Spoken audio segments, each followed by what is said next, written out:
More than 300 academics have co-signed a statement challenging the university management narrative that the year 2020 has been a success. They have accused management of being blind to the damage brought by the COVID-19 lockdown, saying online learning will have terrible consequences for tertiary education. Let's discuss this topic even further with Professor Newzroom from the Wits University's History Research Group, who joins me now. Professor, a very good morning to you. Thank you for your time. You have written, among the 300 academics, penned a letter expressing your concerns about the recent public statements from university managements and the Department of Higher Education and Training describing the 2020 academic year as a success. And you've noted that online learning was one of the elements that you spoke of quite broadly in this letter, saying that you are really concerned about how it's been narrated. Yeah, thank you very much for the opportunity. Look, 2020 has been a very difficult year, and we recognize that in the context of a devastating pandemic that has caused untold misery across the country and across the world, that it was obviously necessary to intervene in a way to ensure that the academic year would continue in some form or the other, and that emergency measures had to be put in place in order to deal with the crisis that we were confronting.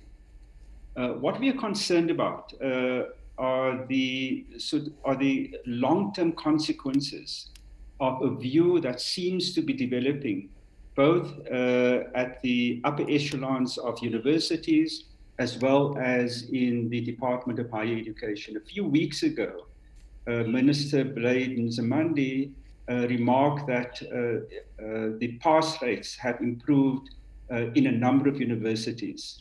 In discussions with academics across the country, we were concerned about this narrative that is developing.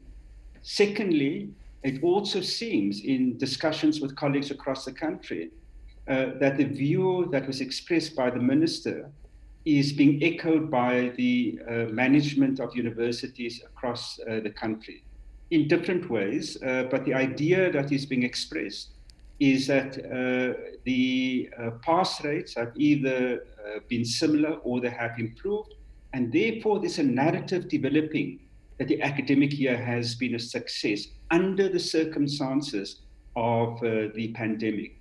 What we are cautioning is that to describe this year as a success is deeply worrying. That online teaching now appears to be presented as a panacea, not only for the particular crisis that we are facing, but it is also being put forward as the future of universities, that universities need to speed along to implement online teaching. Sometimes there's a more nuanced view that is put, and the word that is used is blended teaching. Some online teaching, some face-to-face teaching. What we are concerned about, and in summary, two broad things. First of all, the narrative of success does not take into account the very deep problems that academics, students in particular, but also other workers at the university, administrative staff, and so on, had to confront this year.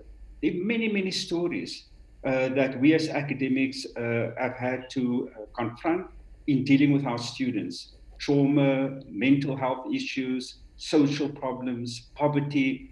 And the issue is that when you go online, you assume that all students have equal access to the online facilities. And what we do know, even as universities rolled out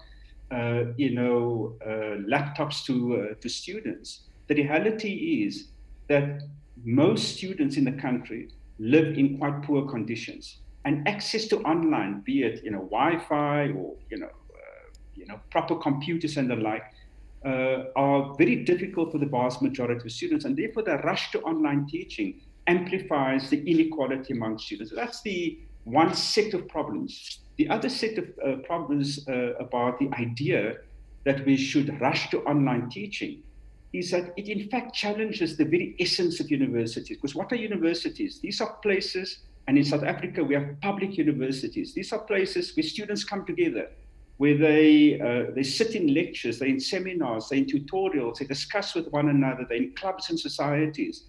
And this is the kind of public environment that we need to protect, that we need to nurture and develop in order that we have conditions in which young people from different backgrounds can come together in these places and learn under conditions which will be taken away from them if we rush uncritically towards online teaching.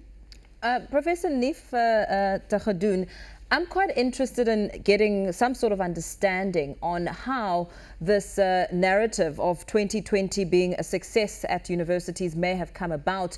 Also trying to get a sense of whether there was some form of thorough consultation with lecturers, with academics, to get this true sense, this true picture and reality, this very harsh reality that you're now painting about the impact of COVID-19 and online learning.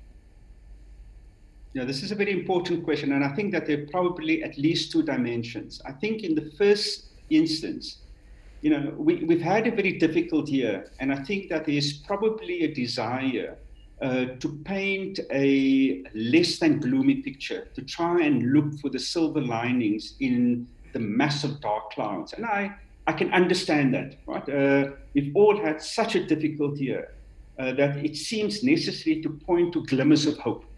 And I think that that is important, and one can acknowledge that. And so where we have managed, where we have made some successes, it's important to point to those successes under very difficult circumstances. The second issue that you're raising, I think, is very important. And I, of course, cannot speak on behalf of the university managements. I suspect that some, if not all of them, will claim that there has been some degree of consultation. What we are signaling is that many of us across universities, across the country, have not experienced these consultations. There are some places where our colleagues have said that there's been no consultation with them in terms of assessing the efficacy of online teaching, assessing what is going to be done next year, and so on.